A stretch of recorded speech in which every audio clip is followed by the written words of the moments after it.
नमस्कार.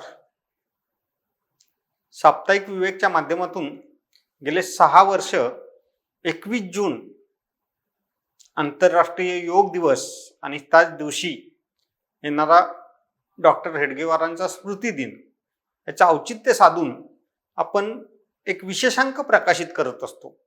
पहिला अंक डॉक्टरांच्याच विचारबिंदूंना घेऊन संगमंत्र या नावानं आपण केला होता. त्यानंतर दत्तोपंत ठेंगणी, बाळासाहेब देवरस, अशोकजी सिंगल आणि गेल्या वर्षी छत्रपती शिवाजी महाराजांच्या कार्यकर्तृत्वाचा गौरव करणारा असा अंक केला होता. यावर्षी आपण राष्ट्रीय स्वयंसेवक संघाचे द्वितीय सरसंघचालक पूजनीय गुरुजींच्या अमृत वचनांचा आधार घेऊन या अंकाची निर्मिती करत आहोत. गुरुजी हे कालंजयी होते. भविष्यात काय घडू शकतं, भविष्याची समाजाची राष्ट्राची काय स्थिती असू शकते हे त्यांना दिसत होतं आणि त्या दृष्टीनं त्यांनी मार्गदर्शन केलेलं होतं. या सगळ्या मार्गदर्शनाचा आजच्या संदर्भात विचार करून आपण या अंकाची निर्मिती करतोय. त्यामुळं या अंकाला कालजयी श्री गुरुजी असं आपण नाव दिलेलं आहे. आज आपण पाहतो की आपल्या आसपास अनेक गोष्टी एक सामाजिक समस्या म्हणून, राष्ट्रीय समस्या म्हणून आपल्यासमोर उभ्या आहेत.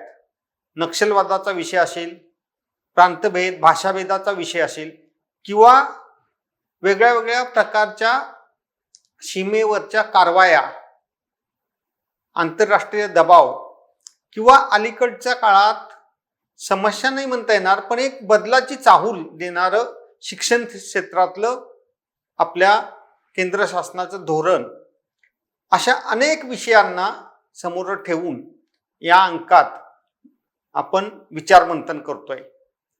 आपलं शिक्षण कसं असावं या संबंधी एक 70 वर्षापूर्वी जे श्री गुरुजींचं वक्तव्य आहे तीच भूमिका किंवा तोच आधार घेऊन या मागच्या काही वर्षापासून आपल्या देशाचं शैक्षणिक धोरण विकसित होत आहे. त्यामुळं त्यांनी केलेला विचार आणि आता त्याच्यावरची कृती अशा अर्थानं आपण या विषयाकडे पाहिलं पाहिजे. त्याचबरोबर गुरुजींचं जे सगळा सरसंघचालक म्हणून प्रवास आहे, हा प्रवास सगळा संघर्षमय आहे, काटेरी आहे. सामाजिक समस्या आहेतच पण त्याचबरोबर संघाचं नेतृत्व करत असताना अनेक आव्हानांना त्यांना तोंड द्यावं लागलेलं आहे.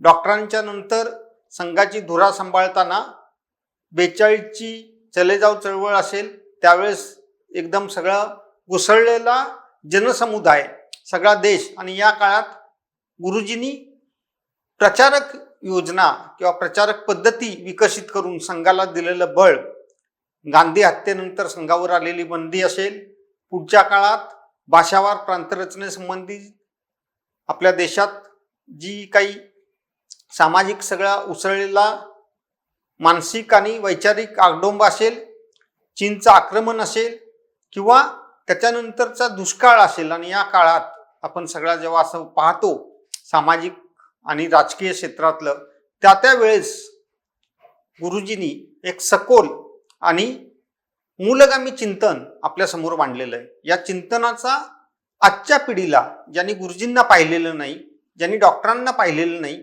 अशा पिढीला संघ काम करताना आणि ज्यांना संघ समजून घ्यायचा आहे अशा मंडळींना संघाचा परिचय करून देण्यासाठी राष्ट्र सर्वप्रथम, राष्ट्रासाठीच आपण हा भाव जागवण्यासाठी या अंकाचा विशेष उपयोग होणार आहे. या अंकाच्या नोंदणीची अंतिम दिनांक 10 जून आहे. आपण जर अंक नोंदवला नसेल तर आपल्या जवळचे विवेकचे प्रतिनिधी किंवा विवेकचे कार्यालयाला संपर्क करा आणि हा वैचारिक विशेषांक श्री गुरुजींना अभिवादन करतानाच श्री गुरुजींचं विचार विश्व सर्वदूर पोचवणारा अंक नोंदवा आणि आपल्या सहकाऱ्यांना, आपल्या परिचितांना हा अंक घेण्यासाठी उत्तेजित करा, त्यांना प्रेरणा द्या आणि सर्वदूर हा विचार घेऊन जा. धन्यवाद.